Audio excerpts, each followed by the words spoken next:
श्रद्धांजलि अर्पित कर world leaders ने राजघाट की यात्रा के साथ आज के कार्यक्रम की शुरुआत की। इसके बाद भारत मंडपम पर वन फ्यूचर के लिए G20 शिखर सम्मेलन के तीसरे और आखिरी सत्र में भाग लेंगे। ये अब तक की कहानी क्या है? प्रधानमंत्री नरेंद्र मोदी ने शनिवार को भारत मध्य पूर्व यूरोप मेगा आर्थिक गलियारे की शुरुआत की घोषणा की। इस पहल में भारत, यूएई, सऊदी अरेबिया, यूरोपीय संघ, फ्रांस, इटली, जर्मनी और अमेरिका शामिल है। इस G20 ने समूह के सामने आने वाले मुद्दों पर एक सर्वसम्मत घोषणा को अपनाया, जिसकी घोषणा पीएम मोदी ने ही शनिवार को शिखर सम्मेलन के दौरान की। अब किन मुद्दों पर चर्चा हो रही है? रूस, यूक्रेन और हिंद प्रशांत और दक्षिण चीन सागर में चीन की महत्वाकांक्षाओं को लेकर समूह में मतभेदों के बीच शिखर सम्मेलन शनिवार को शुरू हुआ। 2022 में इंडोनेशिया में शिखर सम्मेलन के दौरान समूह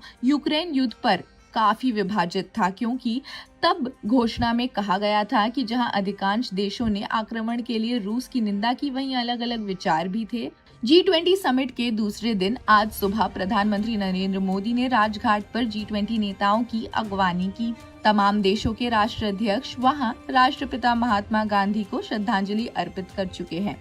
संयुक्त राष्ट्र के महासचिव एंटोनियो गुतारेस, यूनाइटेड किंगडम के प्रधानमंत्री ऋषि सुनक, बांग्लादेश की पीएम शेख हसीना और IMF के प्रमुख क्रिस्टालिना जॉर्जीव, वर्ल्ड बैंक के अध्यक्ष अजय बांगा समेत तमाम नेता महात्मा गांधी को श्रद्धांजलि देकर पुष्पांजलि अर्पित कर चुके हैं। दिल्ली के राजघाट पर पीएम मोदी ने G20 नेताओं को एक शॉल पहनाकर उनका स्वागत किया। महात्मा गांधी को श्रद्धांजलि देने के बाद G20 नेता लीडर्स लाउंज में शांति दीवार पर हस्ताक्षर भी करेंगे। वहीं अगर G20 शिखर सम्मेलन के दूसरे और आखिरी दिन के कार्यक्रम की बात की जाए तो सुबह 9 बजे से लेकर 9:20 तक सभी नेताओं ने महात्मा गांधी की समाधि पर पुष्पांजलि अर्पित की। इस दौरान महात्मा गांधी के पसंदीदा भक्ति गीतों का लाइव प्रदर्शन भी किया गया। 9:20 तक लीडर्स लाउंज का प्रोग्राम है। 9:40 से 10:15 तक भारत मंडपम में नेताओं और प्रतिनिधि मंडल के प्रमुखों का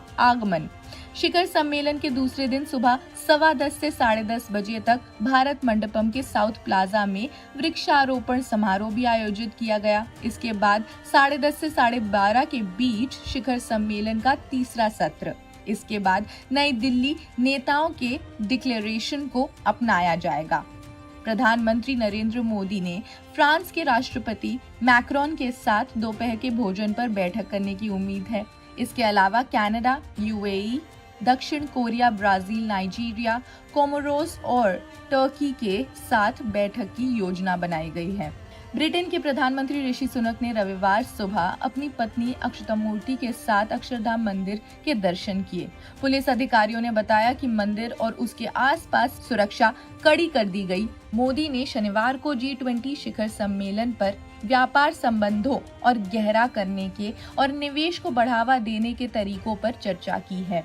अपनी हिंदू जड़ों पर गर्व व्यक्त करते हुए ऋषि सुनक ने शुक्रवार को उम्मीद जताई थी कि G20 शिखर सम्मेलन के लिए अपने प्रवास के दौरान उन्हें भारत में मंदिरों का दौरा करने का समय मिलेगा। और इसी के साथ जो भी अपडेट्स हमें मिलते रहेंगे हम आप तक पहुंचाते रहेंगे। इस खबर में फिलहाल इतना ही। मिलते हैं दूसरी खबर में VIP इंडियन न्यूज के साथ।